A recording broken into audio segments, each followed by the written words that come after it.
The committee will reconvene. I now recognize the gentleman from Arizona, Mr. Gosar, for 5 minutes of questions. Thank you, Mr. Chairman. Now, Mr.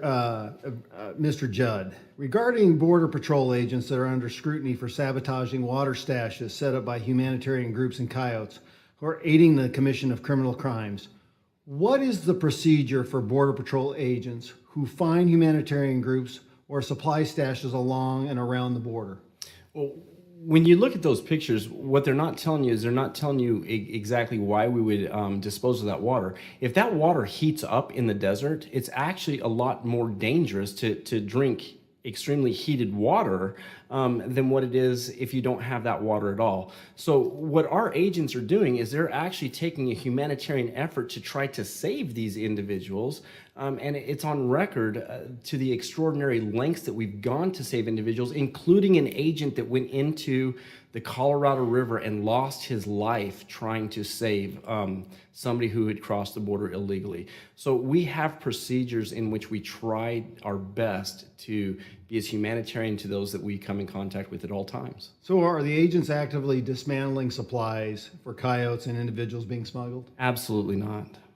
So about how much of the waste and garbage throughout the borderlands comes from these humanitarian groups and the human and drug smugglers that they enable? A great deal. In fact, the vast majority of all the trash that is left in the desert are left from smugglers, the people that cross the border illegally, and from these humanitarian groups that leave these water jugs and these food piles around. I've been to the border many times and have witnessed it firsthand. Now, in your view, would Border Patrol agents benefit from a clear plan and procedure for combating supposed humanitarian groups that are aiding and abetting and smuggling environmental pollution and felony border crossings? Well, in fact, under the Obama administration, we weren't able to enter into these camps to try to, even if we had the foot sign that clearly showed that illegal aliens were entering into these humanitarian camps, we weren't even able to go into these camps to extricate these individuals that cross the border illegally. We know that these groups are helping people cross the border illegally, and that's just flat out against the law. If we're there to help for humanitarian purposes, that's perfect. But you can help through humanitarian purposes by reporting to the Border Patrol that people cross the border illegally and let them know what hospital you're taking them to. But in reality, what they're doing is they're furthering the entrance of these individuals. Well, to the law, they're aiding and abetting, right? They are. Okay. Mr. Nicol, you stated in your written testimony that there is no clear need to waive laws, environmental or otherwise, to facilitate Border Patrol activities. To make clear for the record, how many years of experience do you have in border security law enforcement? As a law enforcement officer, none. Really? Can you say that again for the record? None. Mr. Judd, in your decades of serving as a Border Patrol agent, do you agree with Mr. Nicol's statements that the 2006 MOU grants sufficient access to our agents to successfully deter illegal activity on the border? The way it's being implemented at this time, absolutely not. Would there be any means to change that you would find that would suffice to actually work? No, it needs to be rewritten. Thank you. Mr. Bell, your family has ranched land along the border for some 80 years. As someone who lives and works on the borderlands, your testimony included mention of violence, murder, and threats. Since the MOU was signed in 2006, have you seen these problems disappear?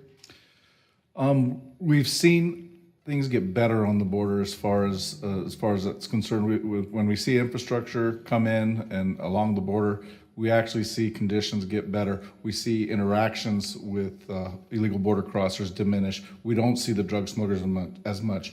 But there are those chance occasions when you run into somebody and you don't know who you're confronting. So, can you give me a timeline? Did you see it get better, let's say around November of 2016, and since that time? Yeah, I've seen actually get better.